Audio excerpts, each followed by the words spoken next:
putusan MK.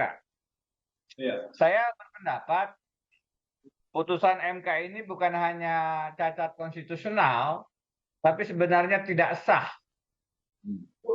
sehingga tidak bisa menjadi dasar pencalonan dalam Pilpres 2024. Kenapa demikian? Akan saya uraikan secara sistematis, mohon bersabar, karena ini ada terkait pasal-pasal. Jadi ini betul-betul analisis yuridis.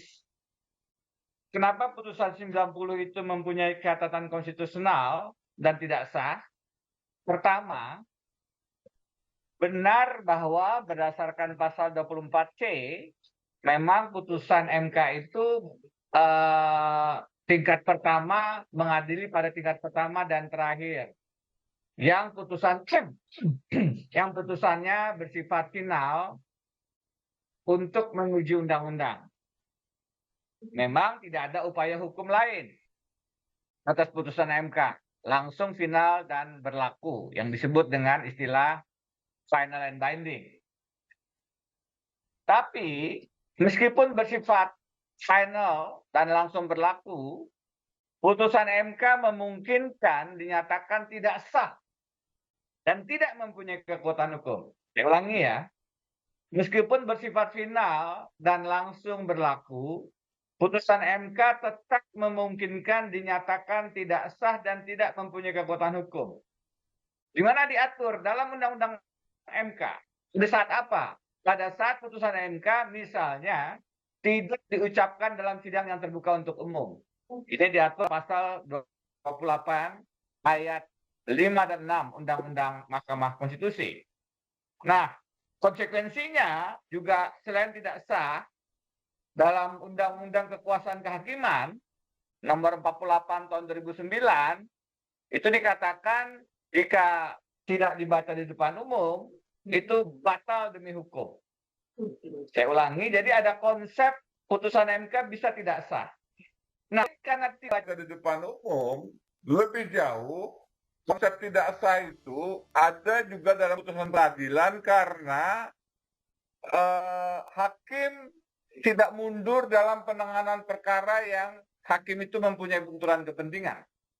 Ini jelas nih. Jadi suatu putusan menjadi tidak sah karena hakimnya tidak mundur dalam penanganan perkara di mana sang hakim mempunyai benturan kepentingan. Di dalam Undang-Undang Kekuasaan Kehakiman, jadi kalau kita baca Undang-Undang Kekuasaan Kehakiman, diatur bahwa seorang hakim wajib mengundurkan diri dari persidangan apabila ia mempunyai kepentingan langsung atau tidak langsung dengan perkara yang sedang diperiksa. Ya. Di mana itu? Di pasal 17 ayat 5 dan 6. Wajib mengundurkan diri dari persidangan dalam hal ada benturan kepentingan. Konsekuensinya, kalau tidak mundur, putusan dinyatakan tidak sah. Lihat pasal 17 ayat 5 dan 6 Undang-Undang Kekuasaan Kehakiman, Undang-Undang nomor 48 tahun 2009. Nah, karena MK berdasarkan pasal 24A Undang-Undang Dasar 45, maaf ya, ini karena teknis saja nih. Karena MK berdasarkan Undang-Undang Dasar 45 itu adalah termasuk kekuasaan kehakiman, ya kan? Pasal 24A ayat 2 itu jelas-jelas MK merupakan kekuasaan kehakiman, maka Undang-Undang Kekuasaan Kehakiman juga berlaku dan mengikat bagi Mahkamah Konstitusi. Yang lainnya Konsekuensinya apa? Konsekuensinya di nomor 6, hakim konstitusi harus mundur jika ada benturan kepentingan dalam penanganan perkara. Ini diatur juga dalam peraturan MK tentang kode etik dan perilaku hakim konstitusi, khususnya dalam prinsip tak berpihakan, butir 5 huruf B, yang mengatur, jelas sekali ini bahasanya, hakim konstitusi harus, saya ulangi, harus mengundurkan diri dari pemeriksaan suatu perkara karena alasan-alasan di bawah ini. B, hakim konstitusi tersebut atau anggota keluarganya mempunyai kepentingan langsung terhadap putusan. Clear kan? Kalau tidak mengerti juga kita nggak tahu lagi harus bacanya bagaimana itu.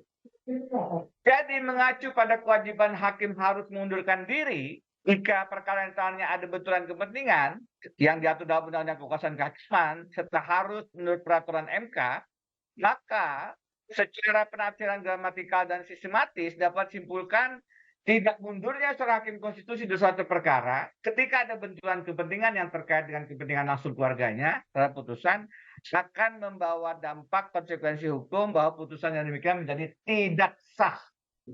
Tidak sah. 8. Pandangan dan pendapat ini jelas terang benderang bahwa penanganan putusan 90 seharusnya tidak diperiksa, diadili, apalagi diputus oleh Ketua Mahkamah Konstitusi Anwar Usman yang merupakan ipar Presiden Jokowi dan kerabat keluarga dari Gibran Raka Buming Raka. Terlebih dalam putusan 90, pemohonnya itu sebenarnya mendasarkan argumentasinya atas klaim prestasi dan kekaguman pada Gibran. Baca permohonan butir 9, 16, dan 20. Jadi kalau dikatakan permohonan ini kan bukan terkait Gibran, permohonan 90 itu jelas-jelas menyebut nama Gibran sebagai dasar argumentasinya. Jadi meskipun Gibran bukan pemohon, Jokowi bukan pemohon, tetapi berdasarkan penalaran yang logis, penalaran yang sehat, penalaran yang wajar, putusan 90 mempunyai dampak langsung atas peluang Gibran Raka Buming Raka maju sebagai kontestan dalam Pilpres 2024. Jadi harusnya Anwar Usman mundur dalam perkara-perkara syarat umur ini.